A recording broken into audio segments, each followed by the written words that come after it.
안녕하세요, 암살자입니다. 오늘은 저의 현재 상태에 대해서 이야기를 해보려 합니다. 먼저 저를 의학적 상태로 보면 요막간암 4기로 다발성 폐전이가 된 상태이고요. 다발성으로 폐에 전이된 암들을 최근 7월에 찍은 CT를 통해서 보면 가장 먼저 여기 하나, 그리고 여기에 하나, 또 여기에 하나, 그리고 또 여기에 하나, 여기 보이는 것은 제 폐에서 제일 큰 암덩이에요. 이게 자꾸 커져서 참 곤란합니다. 그리고 여기에 하나, 또 여기에 하나, 여기도 하나, 여기도 하나, 또 여기도 하나, 여기도 하나, 여기에 하나. 참 많죠. 대충 한 10개 이상 있는 상황입니다. 이렇게 의학적 상태로 보면 방광의 요막관이라는 곳에 생긴 암이 폐에 발견되었으니 타장기 전이가 된 4기 암 환자입니다. 의학적으로 저는 4기 암 환자입니다. 이제 의학적 상태가 아닌 저의 상태를 말해보면 저는 지금 폐에 암이 10개 넘게 있는 사람이 맞나? 라는 생각이 들 정도로 현재 제 상태는 멀쩡합니다.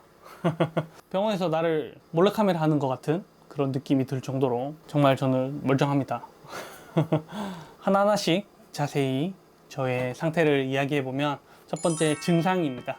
폐에 암이 있고 암이 커지면 호흡기 증상이 동반되기 마련인데 저는 가래가 많은 것도 아니고 기침을 자주 하는 것도 아니고 쉽게 숨차는 것도 아닙니다. 신기하고 감사하게도 호흡기 증상은 하나도 없는 상태입니다.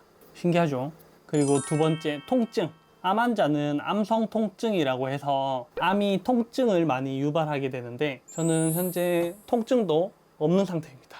물론 폐에는 신경세포가 없어서 통증을 느낄 수 없다고 하지만 암이 커지면서 기관지를 자극하거나 기관지를 침범하게 되면 통증이나 호흡기 증상, 출혈 등이 나타나는데 다행스럽게도 아직 기관지를 누르거나 침범하지는 않았나 봐요. 그래서 아픈데도 한 군데도 없습니다. 다행이죠.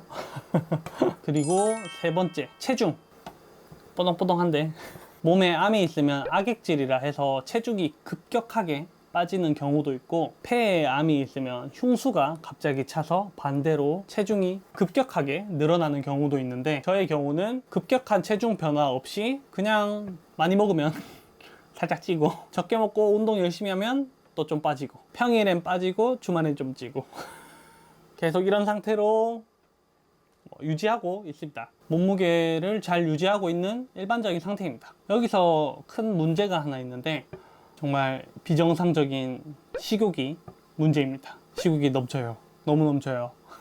넘치는 식욕 제외하면은 체중에도 큰 문제가 없는 상태입니다. 그리고 소화 능력도 너무 좋아요. 소화 능력도 너무 좋은 상태입니다. 그리고 네 번째, 체력. 체력적으로 보면 저의 체력은 꾸준히 늘고 있습니다.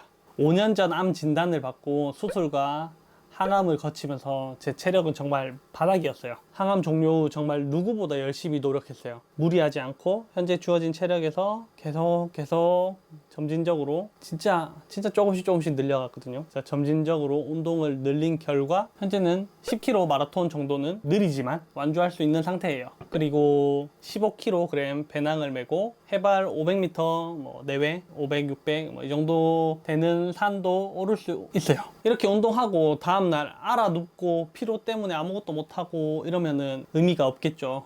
저는 다음날 다른 운동 안 하고 일상을 유지하면 회복할 정도의 체력을 갖고 있습니다. 체력적으로도 괜찮은 상태입니다. 괜찮은 정도 되지 않나요?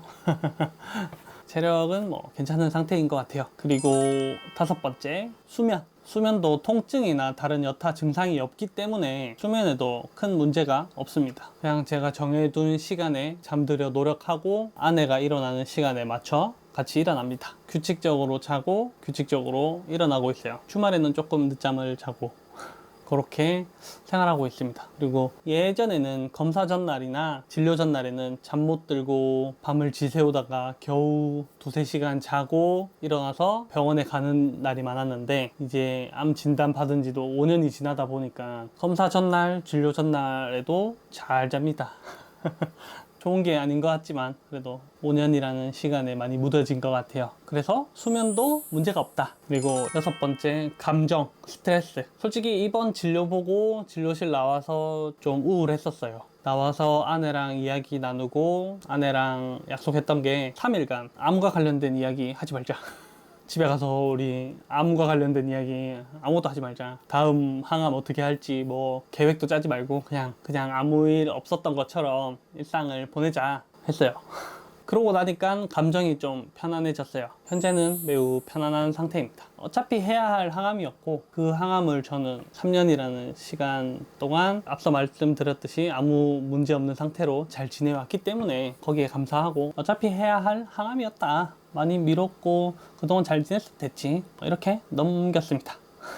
그러고 나니까 감정이 좀 편안해졌어요. 결론적으로 현재는 매우 편안한 상태입니다. 우울하지도 않고 병적으로 기쁘지도 않고 그냥 즐거운 일 있을 때 잘 웃고 일반적인 편안한 상태입니다. 그리고 스트레스도 딱히 받고 있지 않는 상태입니다. 저는 좀 잔소리 듣는 거 좀 싫어하는데 아내가 저에게 잔소리 절대 안 해요. 아내는 언제나 저를 믿어주기 때문에.